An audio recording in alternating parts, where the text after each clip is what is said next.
Hey everybody, welcome to round 9 of the District 14 hare scrambles, Valley Trail Riders, round 2 with 2 here. This time we had a shotgun start. First time we've done this since I started, and threw me off just a little bit. I thought I had the bike in gear, thought I had it ready to go, and it took me about 20,000 kicks to get it started, and then once I did, I didn't even have it in gear, so I was struggling a little bit. There's Jeff Carroll, a couple bikes ahead of me there, Pony Down 418. His brother Jimmy seemed to get a pretty nice start, really. I think I just saw him in the picture there. I think he's up about 4 or 5 places on us, and yeah, it was not a great start, but this time I came ready to race. I was feeling really good, and I was feeling competitive. Normally I'm a little bit timid at first, but I was feeling ready to push it. We raced the last time at this track on Father's Day, and everybody that raced there remembers it was a complete mud fest. And I knew then that if we had a chance to race this track dry, it was going to be a lot of fun, and I wasn't wrong. They didn't let me down. They did a really great job laying this track out, and it was a ton of fun. I definitely had some issues. It was not a perfect race, but at least the first lap was pretty good, and the rest of the race went pretty well. I just had some issues with the bike flooding out. A couple times it tipped over in deep sand, and the bike would stay running until I got it back up on its tires, and it would just die. And then there was one time that I watched on the video that it took me a full 10 minutes to get it started, and a second time it took me 7 minutes to get it started. So 17 minutes of your bike not running during a race, you're not going to win. But besides those 2 episodes, this felt really good, and I had a lot of fun here. I cannot wait to get back to this track. I finished my second best position here on Father's Day, and I finished 10th here at this race. This guy in front of me, I thought was in the K class. I just did a little bit of research, checking back on the round standings and points, and he's actually in our class. He was in my way. I wanted to get around him so bad, but the single track layout made it really hard to get around him, so I was kind of buying my time, just waiting, and I was hoping that he'd get out of my way, because I was making enough noise behind him that he knew I was there. He chose to stay where he was, and I'm okay with that. I got around him, but right here I wanted to go to the outside. He swung back out to the outside, so I went to go to the inside. He swung back to the inside. It's like, holy smokes, man, get out of the way. All I want to do is get around you, so I gun it past him here, and I forgot about this tire jump. Way too much speed, flat bottomed it, completely compressed the suspension. That one hurt, but I survived it, and once I shook off the nerves, got back into it. This motocross track section, I had a ton of fun on, thanks to the time on Battle Creek at the national race. I started getting a lot more comfortable, actually getting a little bit of air on these jumps, and it definitely showed in this video. There was a lot more momentum, and like I said, I was having a lot more fun. So hopefully the rest of the races this year I can keep going with the energy I had at Valley. This little log crossing I thought we were going to have a lot more issues with. We had my wife and Jeff's wife and Jimmy's fiance, we were all sitting right there, and waiting for some carnage to happen. No one ever crashed there. got Mark Harmon right in front of me here, and the front tire just totally washes out. I put a little bit more air pressure in my front tire before this race started. I normally run about 8 psi. I bumped it up to about 12, and I regret it because I had a couple times where it washed out on me, and normally I would not have had that issue. So as you can see here, the guy from our class got around me, Jeff Carroll got around me, and this time I'm not letting him go. I was able to stay with him, and I knew that even if I couldn't get around Jeff, I was bound and determined not to let him go. This section here was nice and fast. Just had some whoops like all the way through it. So right there, my rear tire hooked up just a little bit, barely missed that tree on the left, but made it through. And again, my heart's just going about 1,000 miles an hour, but I stayed in it. I knew that I was going to be able to push it harder this time. I stood through a lot of this track where normally I sit more than I stand, and I was really able to keep my energy up better. Obviously the first lap, taking it a little bit easy, not sure what's around the corner. But yeah, this track flowed pretty well. The tight sections, oh man, there were some definite tight sections, and you'll see them coming up. But in these open sections, it flowed real nice. So right now, this guy from our class is, still holding me up, but now he's holding Jeff up too, and Jeff's pushing him, and I got a little bit held up by Jeff spinning his tire, throwing some dirt in my face. Thanks, buddy. And coming up here, he makes a move, and I tried to follow him. I just didn't have the power to make the move with him. And it looks like Jeff went into this corner you'll see coming up a little bit hot, so I'm glad that I didn't follow right with him, because I probably would have ended up in the trees.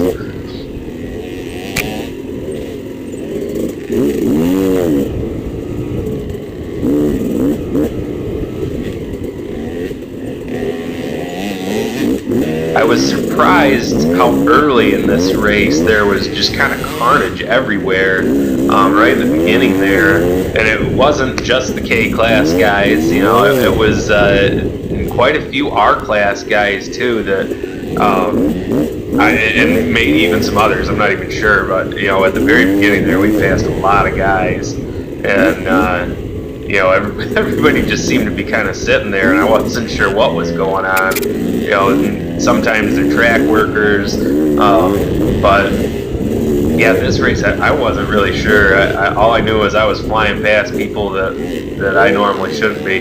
Right there, you saw Jeff kind of skid out. There were definitely some tree stumps on this track. Nothing high enough to take you out like I got taken out at Plymouth, but definitely some stuff that was going to make you slip and slide if you hit it. And I actually did kind of the exact same thing. I think it was on the second lap, and lost some momentum there. But it is what it is. It's racing in the woods.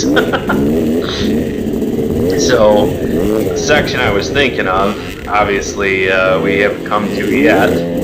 I thought it was a lot faster than it is, but so Jeff is still pushing this guy, still trying to get around him. But as you can see, I mean, the track is just so tight that it's really, really tough to get around anybody. And this guy, I'm pretty sure he's on a 125 kpm, and right here is where Jeff goes for it. And I tried to stay with him, but I got on the gas way too late. And like I said, if you saw him, he was locking the tire up pretty hard trying to get into that corner. If I'd have been following him, there's no way I would have made that corner. But this guy on this KTM in front of me, like I said, I think it's a 125, and in the corners and stuff, I'm definitely able to outmaneuver him and get around him for sure. But boy, on the straightaways, even with the 250, I was having a hard time to outrun him. So, you know, good on you, dude. That bike is quick for sure. So at this point in time, Jeff's gotten around him, and now Jeff is kind of holding up the show. He's probably spinning his tire again.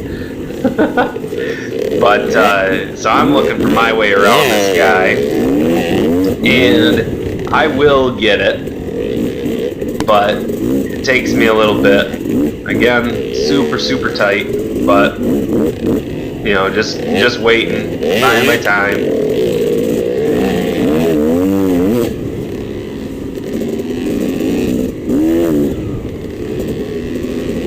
These ferns all along the track were so high that it was really hard to judge whether or not you could go off the track to try and get around somebody. Because if you did, you know, I actually did go off in there a few times to try and get out of the way for some of the faster guys, and more than once I got hung up on trees and stuff. Right here, Jeff gets hung up on this hill, and I go to left this guy. He almost hit me, but luckily I got around both of them, and now I'm home free.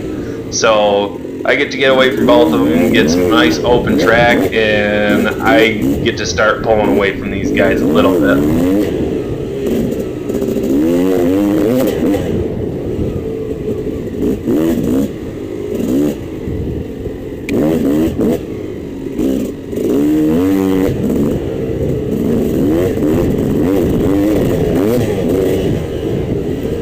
Okay, so right there, coming back up to Mark Harmon, he's the one that I crashed right behind coming off that motocross section. So we've caught back up to him, and you know, again, Mark is a good rider. He's very consistent, but I felt like I was faster than him today, and I was gonna give it everything I had.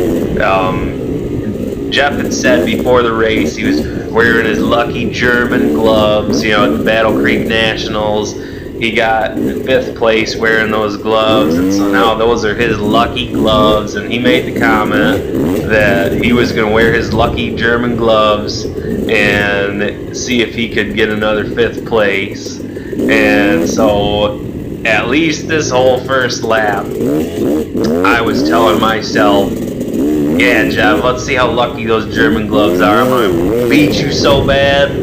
And I was feeling really confident and a little bit too cocky. And I just could not keep him from getting another 5th place, because that's exactly what he did. And I'm so happy for him, but I want to be up there with him. And I know it's coming, because if I keep riding like this, then I'll be good. The bugs I had with my bike in this race, with it stalling out and being hard to start, it was running super hot. I had all kinds of problems.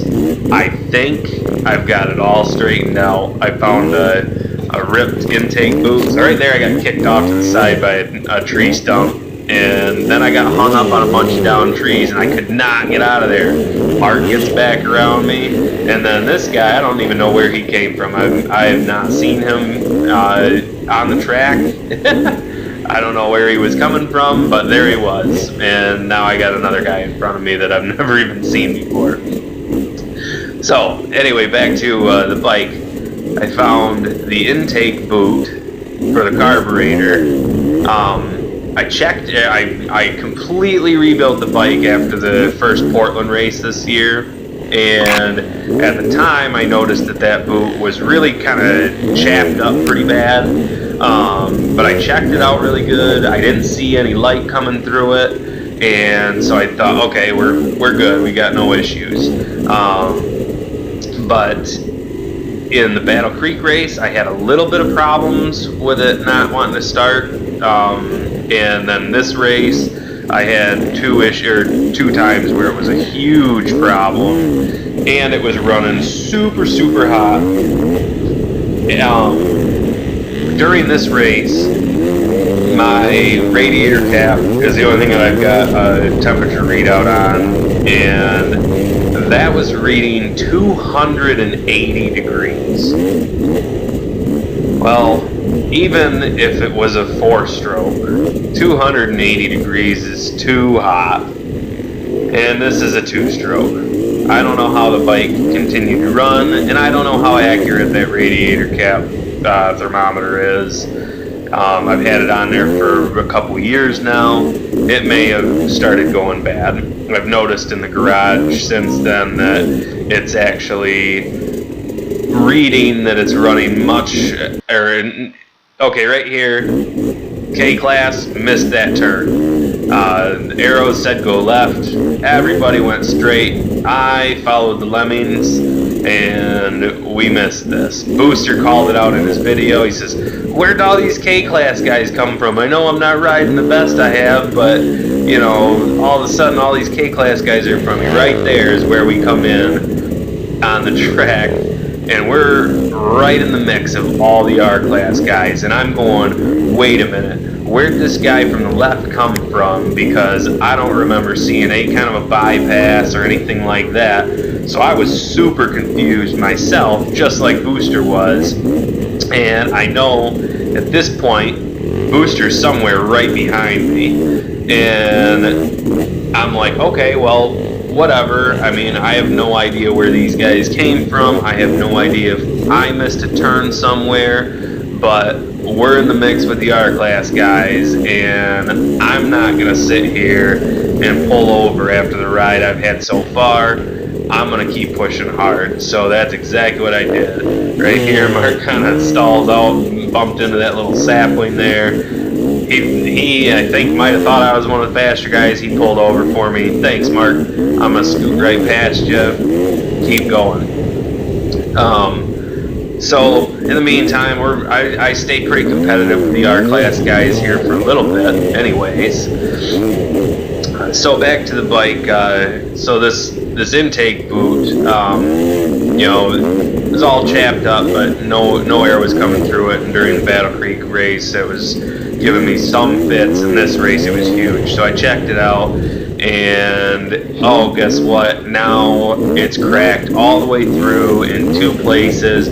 You can see on the sides of it where there's sand and stuff just caked to the outside, and it's all oily from the gas mixture kind of blowing out of it at some points and just making this nasty, filmy, gassy, oily mixture all over the engine.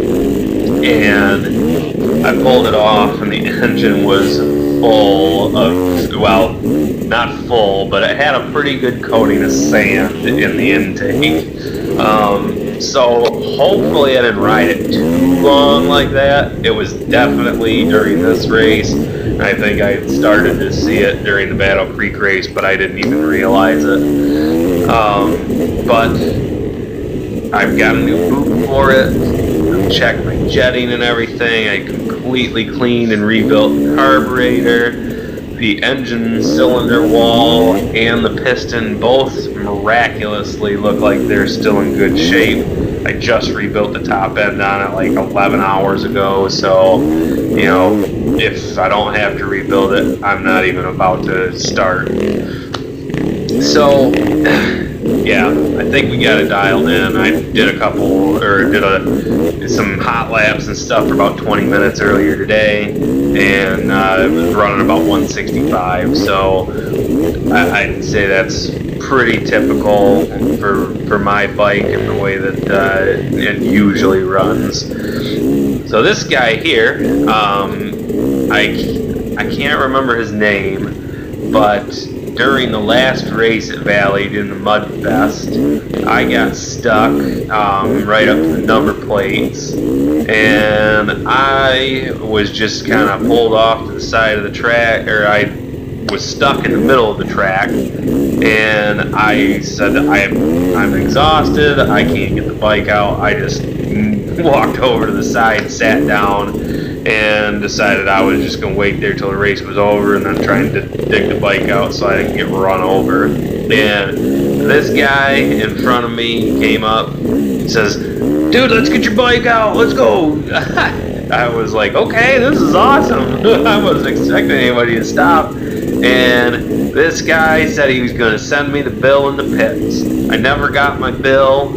I'll buy you a beer, man.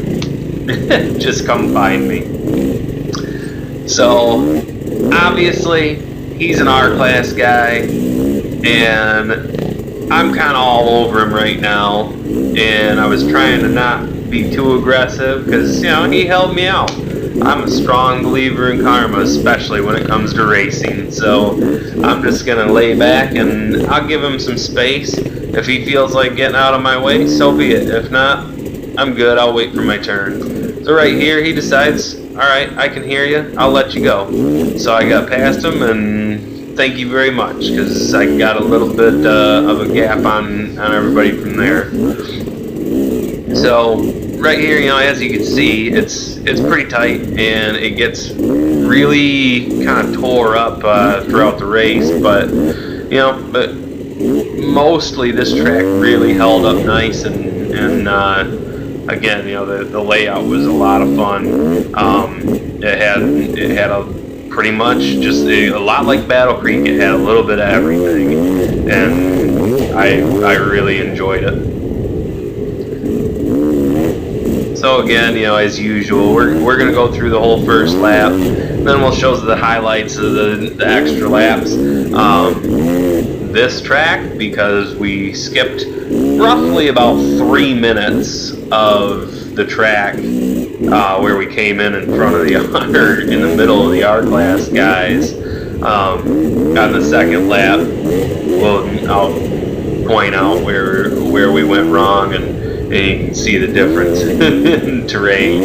It's a little bit tighter and a little bit more sketchy. So that's one of the reasons why we caught up to the R-Class guys so fast. And I definitely would have lost quite a bit of time on them if we'd gone through that section. So at least the first lap, it was an accident, but I was kind of glad that I missed that, because it would have probably drained me and I wouldn't have had the energy to keep my speed going.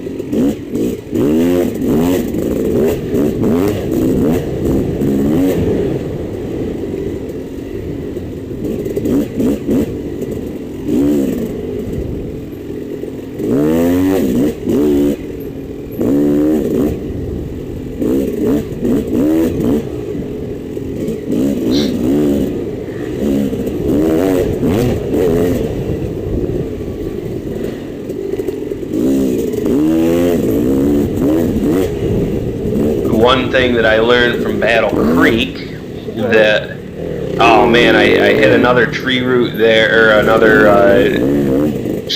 chopped down tree that was sticking out of the ground there, and went into these trees, and I was trying to let these guys go before I pulled out in front of them. And all of a sudden, there goes Mr. R-Class guy that was slowing everybody down. He got back around me again. So I guess the key for him is consistency. Now I've got to believe that he would have been one of the last place R-Class guys, and I'm guessing that, as the lemmings do, he probably followed us straight where we should have turned left, and so that actually brought him back into the mix with the R-Class guys. So with that happening, I don't know where he finished in the R-Class, but that would have set him kind of dead in the middle of his class, who everybody else turned left when they should have gone left. With the K-Class guys, I don't think it really makes any difference, because I think all of us missed that. From the videos that I've seen, it looks like that first lap we all missed that turn. So even though we skipped 3 minutes of the track, it was still even because we all followed each other. Right here is where I went down the first time, where it stalls out. There goes Jeff Carroll. He didn't even realize that was me. Oh no, that's not where I stalled out. It was a crash similar to that. Right here, what actually happened was my water pack slid up my back and got caught on my helmet cam, and I couldn't get the strap off the camera, so it was pulling my head to the left. So where I should have been able to pick the bike up and just keep going right away, I had to unhook the strap for my water pack. But like I was saying, Jeff in the top of the picture there went flying past me. He didn't even realize it was me, because in his video he says, "Oh, I didn't even realize that was Steve because I had called out to him." But yeah, so I didn't realize that was him either, and so I was confused. On the second lap, I caught back up to him, and I was like, "Wait a minute, where did he even come from?" Because I got around him on that hill like 25 minutes ago. I don't even know how long ago it was, but I got around him on that hill, and I thought for sure I was like 5 minutes ahead of him, because I didn't hear or see anything from him. And normally Jeff is a little bit more I don't want to say crazy in the way he rides, but he's a little bit more aggressive in the way he'll just kind of throw it into turns and stuff, where he's just more comfortable, because he does a lot more trail riding on the weekends and stuff, where I really only ride when I race.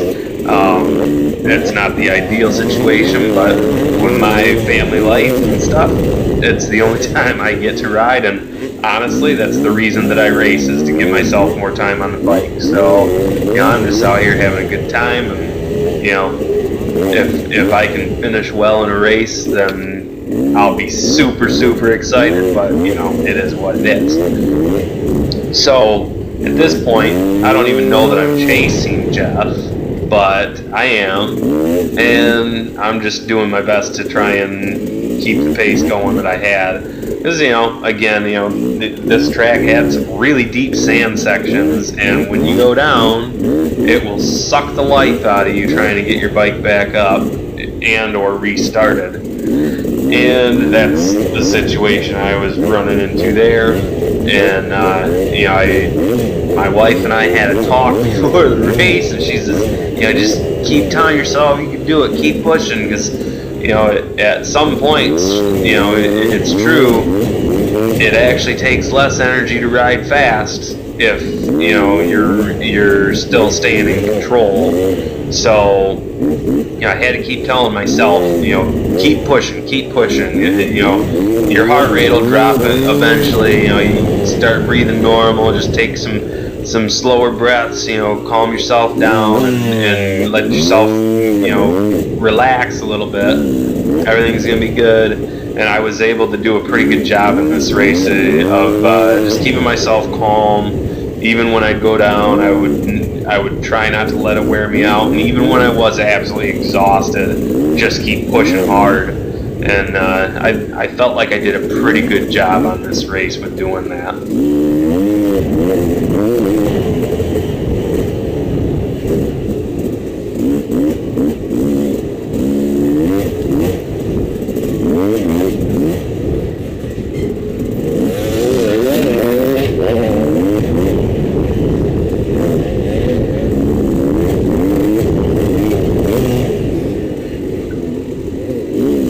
That section right there, that little mud pit, that was not only muddy, but it was super rocky. And right here, it was really rocky too. So I wasn't really comfortable just whipping into those corners like those guys were, because if you're turning hard on rocks, they slide off from under you. You're going down.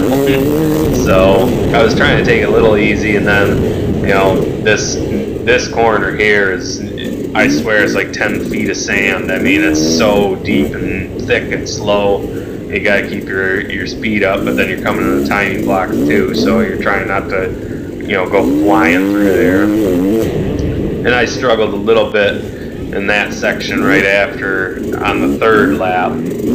So right there, I got past Mark Harmon. So I have no idea what place I'm in, but I got around him. So again, it seems like he's always in front of me, but you know, he's just staying really consistent, just keeping a nice smooth pace. And you know, I was really trying to push it on this track,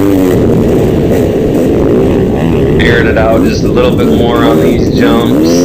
And I do remember slow down on the tires. I don't need to be airing it out like that again, and that kind of hurt. Now this section here, I think in the first lap, I just whipped right through it. Of course, it was due to the speed I had going over those tires. But even in my mind going over it, on the second lap, I was going, man, that was really slow. You can speed up. So on the third lap, you'll see I did push it quite a bit harder through there, and yeah, it felt a lot better. So I gotta just keep giving myself confidence, you know, telling myself, you can do this, you can push a little bit harder, because the more I'm doing that, the more I am pushing it, and the better I'm getting. So I'm just having a ton of fun, and you know, like I said, it would be really, really sweet. Like, I got 10th place here. If I could get inside the top 10 at least by the end of the year, that'd be awesome. I would love if I could get like a 5th or 6th, but you know, that maybe out of reach, I'm not sure. So this little section here, you know, that whole motocross section plus this little part here going out into the field, this stretch was a ton of fun, I thought. You know, it was pretty fast, nice and flowy, and just had a good feeling about it.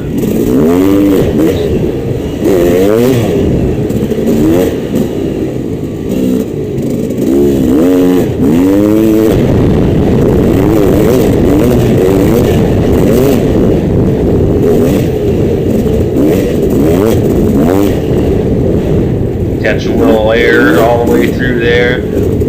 Again, if anybody knows where these the pictures that are taken, I think it's the District 14 website. I think says it's Leah's Starlight Photography or something like that, but I cannot find any pictures of us on there.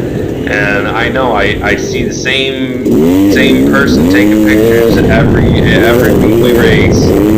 So I would really like to see what these pictures look like. Because, you know, eventually there's got to be something cool.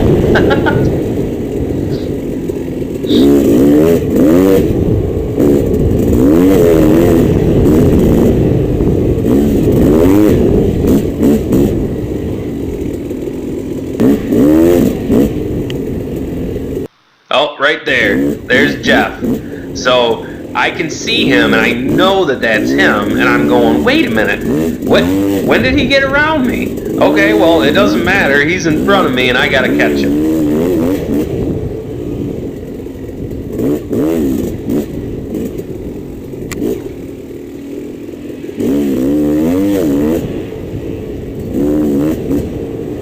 You got to catch Jeff. He's right there. See, I knew that was Jeff.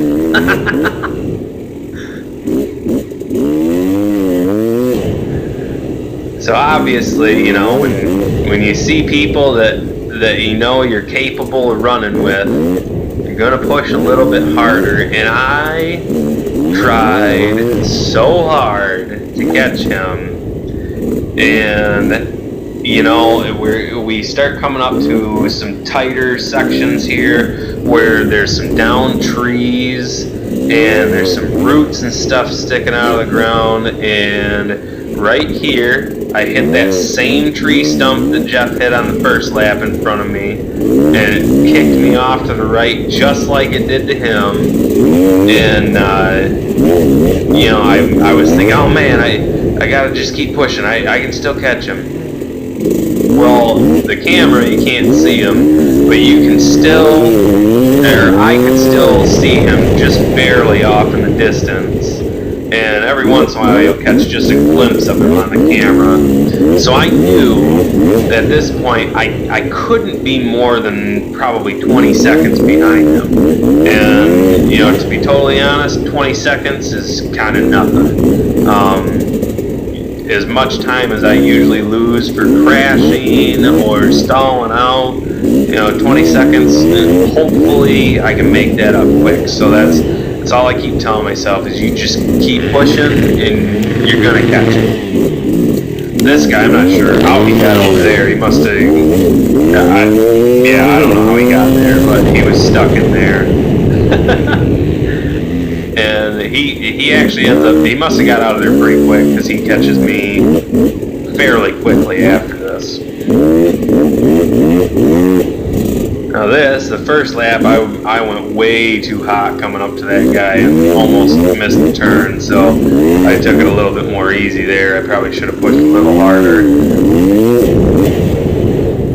Where'd he go? There he is, I still see him. So at that point, as you can tell, he was starting to get just a little bit further out of my distance, or out of my sight than I was comfortable with. So then I'm like, okay, I've got to keep going. Push harder, you can catch him.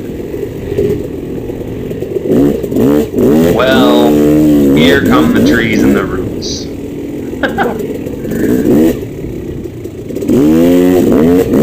And this is where, again, I'm really debating trying that Shinko Cheater Trials tire.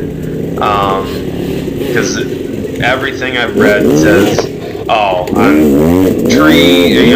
wet, slippery trees and roots and stuff, they get amazing traction, and they still have an aggressive enough lug for mud and for sand. So I'm not gonna have them on there for polka dots. We'll see how polka dots goes with Metzler's.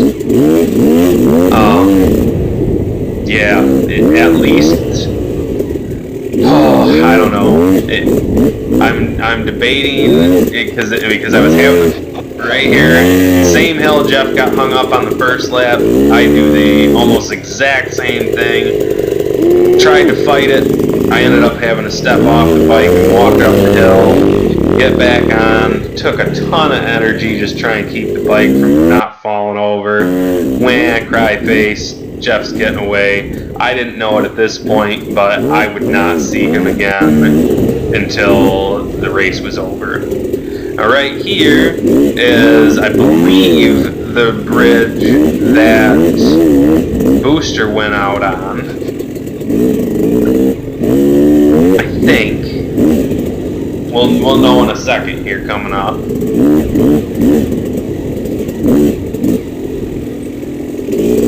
I think that was the bridge that Booster went out on. Yep, right here. Caution, road closed due to accidental cheating. So they had thrown up some trees and some caution tape because it was pretty clear that they noticed that at least probably the whole K class, was running laps that were like 4 seconds, or like 3 or 4 minutes faster than what the R class riders were, and so obviously that had to be the spot where we missed it.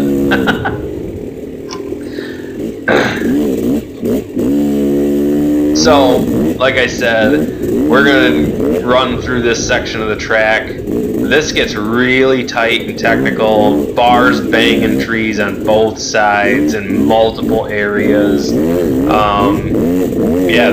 This section kind of drained your energy. It was still fun, and I wouldn't take it out because these sections are what separates the fast guys from people like me. But it was challenging, and it kind of wore me down a little bit, but I think, let me look at the time here. Yeah, I think it was roughly about 3 minutes that we lost, or that it took to go through this section, so that makes sense. We started I think right there is definitely, ooh, that was super tight. I think we started a minute.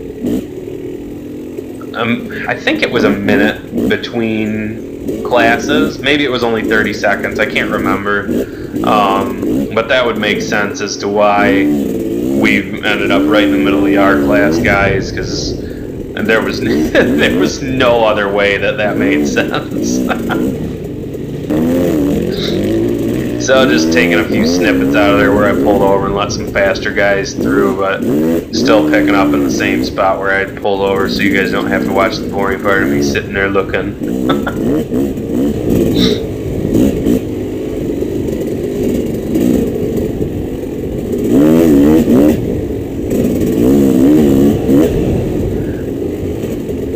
Now, one good thing for me editing this video, I forgot to charge my camera before the race. So, luckily, this camera has about a 4-hour battery on it.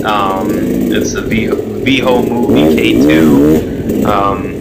If anybody's interested in looking for a new camera, you know, it's for the money, I don't think you can beat it. But yeah, it's got about a 4-hour battery on it. I had recorded about 2 hours at Battle Creek with it, put it away, and then came to this race, and I got about an hour and 30-ish minutes worth of recording. So yeah, made my editing life a little bit easier because I didn't have to pick and choose what I showed you. So right there, that's where we had run into the R class guys. So that's, I think it was from about 37 and a half minutes roughly to about 41 minutes. So yeah, there you go. Got a little bit more air on that jump. I slowed down a little bit more than I wanted to on this tire jump this time. I was actually thinking after the race and watching this video, like, man, you know, I didn't mean to hit that jump as hard and as fast as I did the first lap, but if I'd have kept hitting it and getting some air on it instead of jamming the brakes, you know, it would have been a lot faster, and I could have kept my momentum up for the little tree whoop section there. Going a little bit faster through here, I was getting a little more comfortable. You know, it had that like long sweeping left turn along with the little whoops that you saw through there, so it made me a little bit nervous that I was going to wash out, but you know, just kept progressively going faster and felt pretty good. Same thing through here. I tried to get on it pretty hard through this section on the third lap. But yeah, it was fun. I think we're getting close to the end of the footage that I got. Actually, I know we are. So again, you know, I really hope you guys like this video. I had a lot of fun shooting it, and yeah, it was a little bit more fun to narrate because there was a lot more action this time, or you know, just faster riding anyways. You know, this section here, you know, I got cut off 10 minutes before the 2-hour mark, and the guy that rides the Aprilia, I want to say his name is Brad. He went through the timing blocks to start his third lap in 7th place. To start his 4th lap, sorry. 4th lap, he crossed the time, or to start the 4th lap, he crossed in 7th place, and he finished in 9th. Had they given me that 4th lap, we might have had a race. I'm not sure. But, yeah, polka dots this weekend. Hope you guys are there. Hope you enjoyed the video, and, yeah, hope to see you.